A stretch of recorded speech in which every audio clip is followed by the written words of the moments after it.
ಮಿತ್ರ ನಮಸ್ಕಾರ. ರಘುಟೆಕ್ ಚಾನಲ್ಗೆ ತಮಗೆ ಪ್ರೀತಿಯ ಸ್ವಾಗತ. ಇವತ್ತು ತಿಳಿಯೋಣ ನಾವು ಹೇಗೆ ಒಬ್ಬ ಕರ್ನಾಟಕ ಸರ್ಕಾರಿ ನೌಕರ ಒಂದು ಕಡೆಯಿಂದ ಮತ್ತೊಂದು ಕಡೆ ಟ್ರಾನ್ಸ್ಫರ್ ಆಗಬೇಕಾದ್ರೆ ಅವನನ್ನು ಹೇಗೆ ಟ್ರಾನ್ಸ್ಫರ್ ಮಾಡಬೇಕು ಅಂತ. ಸೊ ಈಗ ನಾವು ಬಂದ್ಬಿಟ್ಟು ಇಲ್ಲಿ ಡ್ಯಾಶ್ ಬೋರ್ಡಲ್ಲಿದ್ದೀವಿ, ಅಂದರೆ ಇನಿಷಿಯೇಟರ್ ಲಾಗಿನಲ್ಲಿ ಡ್ಯಾಶ್ ಬೋರ್ಡಲ್ಲಿದ್ದೀವಿ. ಇಲ್ಲಿ ಬಂದ್ಬಿಟ್ಟು ನಮಗೆ ಒಂದಿಷ್ಟು ಮಾಡ್ಯೂಲ್ಸ್ಗಳು ಕಾಣ್ತಾ ಇದೆ. ಇಲ್ಲಿ ಬಂದ್ಬಿಟ್ಟು ನಮಗೆ ಟ್ರಾನ್ಸ್ಫರ್ ಮಾಡ್ಯೂಲ್ ಇದೆ ನೋಡಿ, ಅಲ್ಲಿ ಅದ್ರ ಮೇಲೆ ಕ್ಲಿಕ್ ಮಾಡಿ ಇನಿಷಿಯೇಟರ್ ಲಾಗಿನನ್ನು ನೀವು ಸೆಲೆಕ್ಟ್ ಮಾಡಿಕೊಂಡು ಪ್ರೊಸೀಡ್ ಕೊಡಿ. ಪ್ರೊಸೀಡ್ ಕೊಟ್ಟಾದಮೇಲೆ ನಮಗೆ ಮತ್ತೆ ಟ್ರಾನ್ಸ್ಫರ್ ಅನ್ನೋದು ತಗೊಳ್ಳಿ. ಟ್ರಾನ್ಸ್ಫರ್ ಅನ್ನೋದು ತಗೊಳ್ಳುವಾಗ ನಮಗೆ ನೇರವಾಗಿ ನಾವು ಔಟ್ ಮಾಡೋದ್ರಿಂದ ಅಲ್ಲಿ ಔಟ್ ಮಾಡೋದಕ್ಕೆ ಹೋಗ್ತೀವಿ. ಸೊ ಅಲ್ಲಿ ನಮಗೆ ನೇರವಾಗಿ ಔಟ್ ಮಾಡೋದಕ್ಕೆ ಹೋದರೆ ಅಲ್ಲಿ ನಮಗೆ ಯಾವುದೇ ರೀತಿ ಫೈಲ್ ಕಾಣಿಸೋದಿಲ್ಲ, ಅಲ್ಲಿ ಏನೂ ಮಾಡೋದಕ್ಕೆ ಬರೋದಿಲ್ಲ.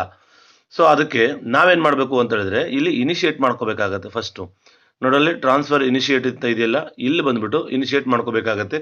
ಸೊ ಎಲ್ಲ ಇನಿಷಿಯೇಟಿವ್ ಕೂಡ ಇದೇ ರೀತಿಯಾಗಿರುತ್ತೆ. ನೀವು ಈಗಾಗಲೇ FA ಬಿಲ್ಲನ್ನು ಅಥವಾ EL ಬಿಲ್ಲನ್ನು ಮಾಡಿದ್ದಾಗಿದ್ರೆ ಸೊ ಎಲ್ಲವೂ ಕೂಡ ಇದೇ ಥರದಲ್ಲಿ ಇರುತ್ತೆ.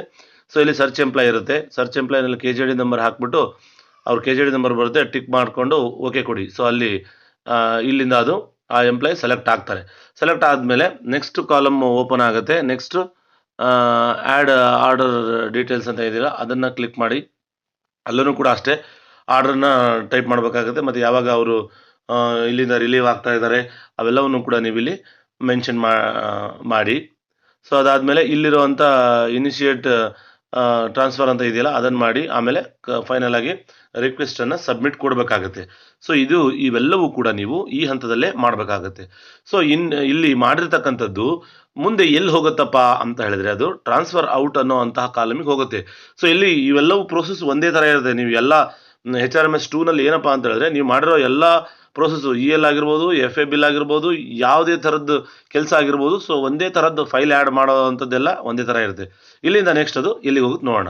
ಸೊ ಟ್ರಾನ್ಸ್ಫರ್ ಅನ್ನು ಕ್ಲಿಕ್ ಮಾಡಿದರೆ ನಮಗೆ ಈ ರೀತಿಯಾಗಿ ಪೇಜ್ ಓಪನ್ ಆಗಿದೆ. ಇಲ್ಲಿ ಇನಿಷಿಯೇಟರ್ ರೋಲನ್ನು ನೀವು ಕೊಟ್ಬಿಟ್ಟು ಇನಿಷಿಯೇಟರ್ ರೋಲ್ ತಗೊಳ್ಳಿ. ಟ್ರಾನ್ಸ್ಫರ್ ಔಟು, ಈಗ ನಾವು ಪ್ರಮೋಷನ್ ಕೊಟ್ಟಿದ್ದೀವಿ, ಅವರಿಗೆ ಈಗ ಟ್ರಾನ್ಸ್ಫರ್ ಔಟ್ ಮಾಡಬೇಕಾಗುತ್ತೆ. ಸೊ ಟ್ರಾನ್ಸ್ಫರ್ ಔಟ್ ಮಾಡುವಂಥದ್ದು ಹೇಗೆ ಅನ್ನೋವಂಥದ್ದನ್ನು ಇದರಲ್ಲಿ ತೋರಿಸೋಣ ಬನ್ನಿ. ಸೊ ಈಗ ಇನ್ಬಾಕ್ಸಲ್ಲಿ ಬಂದಿದೆ ಆ ಮಾಹಿತಿ. ನಮಗೆ ಟ್ರಾನ್ಸ್ಫರ್ ಔಟ್ ಮಾಡಿದ್ದು ಮಾಹಿತಿ ಇಲ್ಲಿ ಬಂದಿರುತ್ತೆ. ಸೊ ಆ ಮಾಹಿತಿಯನ್ನು ನಾವು ಹೇಗೆ ಔಟ್ ಮಾಡೋದು ಅನ್ನೋವಂಥದ್ದನ್ನು ದಯವಿಟ್ಟು ಇದನ್ನು ನೀವು ಎಲ್ಲೂ ಸ್ಕಿಪ್ ಮಾಡದೆ ನೋಡಿ. ಯಾಕೆಂತ ಹೇಳಿದರೆ ಔಟ್ ಮಾಡುವಾಗ ನೀವೇನಾದರೂ ಫಾಲ್ಟ್ ಮಾಡಿಕೊಂಡ್ರೆ ಅದು ನಿಮ್ಮ ದೋಷವಾಗುತ್ತೆ. ದಯವಿಟ್ಟು ಅದನ್ನು ಗಮನಿಸ್ಕೊಳ್ಳಿ. ಸೊ ಇಲ್ಲಿ ನಮಗೆ ಬಂದಿರತಕ್ಕಂಥದ್ದನ್ನು ನೋಡಿ, ತಾರೀಖು ಸಮೇತ ನಾವು ಯಾವಾಗ ಕಳಿಸಿರ್ತೀವೋ ಆ ತಾರೀಖು ಸಮೇತ ಬಂದಿರುತ್ತೆ. ಈಗ ನೀವು ಐಕಾನ್ ಮೇಲೆ ಕ್ಲಿಕ್ ಮಾಡಿ. ಐಕಾನ್ ಮೇಲೆ ಕ್ಲಿಕ್ ಮಾಡಿದ ತಕ್ಷಣ ಇಲ್ಲಿ ನಾವು ಯಾರನ್ನು ಟ್ರಾನ್ಸ್ಫರ್ ಔಟ್ ಕೊಟ್ಟಿದ್ವೋ ಅದು ಬಂದಿದೆ ನೋಡಿ. ಕರೆಂಟ್ ಡೀಟೇಲ್ಸ್ ಇದೆ ಮತ್ತು ಎಲ್ಲಿಗೆ ಟ್ರಾನ್ಸ್ಫರ್ ಕೊಟ್ಟಿದ್ವಿ ಅನ್ನೋವಂಥದ್ದು ಇಲ್ಲಿ ಬಂದಿದೆ ನೋಡಿ. ಸೊ ಬಂದಿರತಕ್ಕಂಥದ್ದನ್ನು ಐಕಾನ್ ಮೇಲೆ ಮತ್ತೆ ಕ್ಲಿಕ್ ಮಾಡಿ. ಆಕ್ಷನ್ ಮೇಲೆ ಕ್ಲಿಕ್ ಮಾಡಿದ ತಕ್ಷಣ ಇಲ್ಲಿ ರಿಲೀವಿಂಗ್ ಡೇಟನ್ನು ಕೊಡಿ.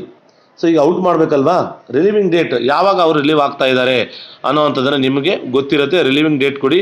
ಮತ್ತು ಅವ್ರಿಗೆ ಡಿಸ್ಟೆನ್ಸು, ಈಗ ಪ್ರೆಸೆಂಟ್ ಆಫೀಸಿಂದ ಅವ್ರು ಹೋಗ್ತಾ ಇರೋ ಆಫೀಸಿಗೆ ಡಿಸ್ಟೆನ್ಸ್ ಕೊಡಿ, ಅಥವಾ ಬೆಳಿಗ್ಗೆನೋ ಮಧ್ಯಾಹ್ನ ಅನ್ನೋವಂಥದ್ದನ್ನು ತೊಗೊಂಡ್ಬಿಟ್ಟು ಕೊಡಿ. ಜಾಯ್ನಿಂಗ್ ಅವನ್ನೆಲ್ಲವನ್ನು ಕೂಡ ಭರ್ತಿ ಮಾಡಿ, ಆ ಸಂಬಂಧಪಟ್ಟಿದ್ದೆಲ್ಲವನ್ನು ನೀವು ಭರ್ತಿ ಮಾಡಿ. ಇಲ್ಲೊಂದು ಕ್ರಿಯೇಟ್ ಡ್ರಾಫ್ಟ್ ಆರ್ಡರ್ ಅಂತ ಇದೆ ನೋಡಿರಿ, ಅದರ ಮೇಲೆ ಕ್ಲಿಕ್ ಮಾಡಿ. ಸೊ ಗೆಜೆಟೆಡ್ ಅಲ್ಲದೆ ಇರೋದ್ರಿಂದ ಅದು ಬರುತ್ತೆ, ಗೆಜೆಟೆಡ್ನವರಿಗೆ ಬೇರೆ ಥರ ಬರುತ್ತೆ. ಸೊ ಅದನ್ನು ನೆಕ್ಸ್ಟ್ ಇನ್ನೊಮ್ಮೆ ಹೇಳ್ತೀನಿ.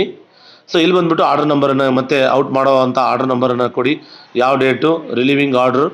ಸೊ ಇಲ್ಲೂ ಕೂಡ ರಿಲೀವಿಂಗ್ ಆರ್ಡರ್ ಅಂತ ಕ್ಲಿಕ್ ಮಾಡಿ. ಸೊ ಇಲ್ಲಿ ಎಲ್ಲವಕ್ಕೂ ಕೂಡ ರಿಲೀವಿಂಗ್ ಟು ಎಲ್ಲಿಗೆ ಯಾರ್ಯಾರಿಗೆ ಇದು ಕಾಪಿ ಹೋಗಬೇಕು ಅಂತ ಇರುತ್ತೆ ಅದನ್ನು ಕೊಟ್ಬಿಟ್ಟು ಓಕೆ ಕೊಡಿ. ಸಬ್ಮಿಟನ್ನು ಕೊಟ್ಮೇಲೆ ಇದು ಹೋಗುತ್ತೆ. ಇಲ್ಲೊಂದು ಡ್ರಾಫ್ಟ್ ಆರ್ಡ್ರು ಸಿಗುತ್ತೆ. ಈ ಆರ್ಡ್ರನ್ನ ಡೌನ್ಲೋಡ್ ಮಾಡ್ಕೋಬೇಕು ನೀವು. ಡೌನ್ಲೋಡ್ ಮಾಡ್ಕೊಂಡಾದ್ಮೇಲೆ ಇಲ್ಲಿ ಅದನ್ನು ಸಬ್ಮಿಟ್ ಕೊಡಬೇಕಾಗುತ್ತೆ ನೀವು. ಸೊ ಜಸ್ಟ್ ವೆಯ್ಟ್, ನಾವು ಸಬ್ಮಿಟ್ ಕೊಡೋಣ. ಸಬ್ಮಿಟ್ ಕೊಡಿ. ಓಕೆ, ಇಲ್ಲಿ ಸಬ್ಮಿಟ್ ಅಂತ ಇದಾದಮೇಲೆ ಡ್ರಾಫ್ಟ್ ಆರ್ಡರ್ ಜನರೇಟ್ ಆದಮೇಲೆ ನಮಗೆ ಇಲ್ಲಿ ಸಬ್ಮಿಟ್ ಆಪ್ಷನ್ ಬರುತ್ತೆ. ಸಬ್ಮಿಟ್ ಸೈನು DSC ಅಂತ ಇರುತ್ತೆ. ನಾವೀಗ ಸಬ್ಮಿಟ್ ಕೊಡೋಣ. ಸಬ್ಮಿಟ್ ಕೊಟ್ಟಾದಮೇಲೆ ಅದು ಆ ಆರ್ಡ್ರನ್ನ ಬಂದಿದೆ. ಮತ್ತೊಂದು ಸಲ ಸಬ್ಮಿಟ್ ಕೊಡಿ. ಅದನ್ನು ಡೌನ್ಲೋಡ್ ಮಾಡ್ಕೊಂಡಾದ್ಮೇಲೆ ಸೊ ಇದು ರಿಲೀವ್ ಮಾಡಿರೋ ಆರ್ಡರ್ ಇರುತ್ತೆ, ಇದನ್ನು ಸೈನ್ ಮಾಡಿಕೊಂಡು ಅವರಿಗೆ ಕೊಡಬೇಕಾಗುತ್ತೆ ನೀವು. ಸೊ ಇದಿಷ್ಟು ನಾವು ಇನಿಷಿಯೇಟರ್ ರೋಲಲ್ಲಿ ಮಾಡಿದ್ದಾಗಿದೆ. ಸೊ ಇನಿಷಿಯೇಟರ್ ರೋಲಲ್ಲಿ ಮಾಡಿರ್ತಕ್ಕಂಥದ್ದನ್ನು ನಾವು ನೆಕ್ಸ್ಟ್ ವೆರಿಫೈಯರ್ ರೋಲಲ್ಲೂ ಅದೇ ರೀತಿ ಮಾಡಬೇಕು. ಸೂಪರ್ DDO ರೋಲಲ್ಲೂ ಅದೇ ರೀತಿ ಮಾಡಿ. Thank you.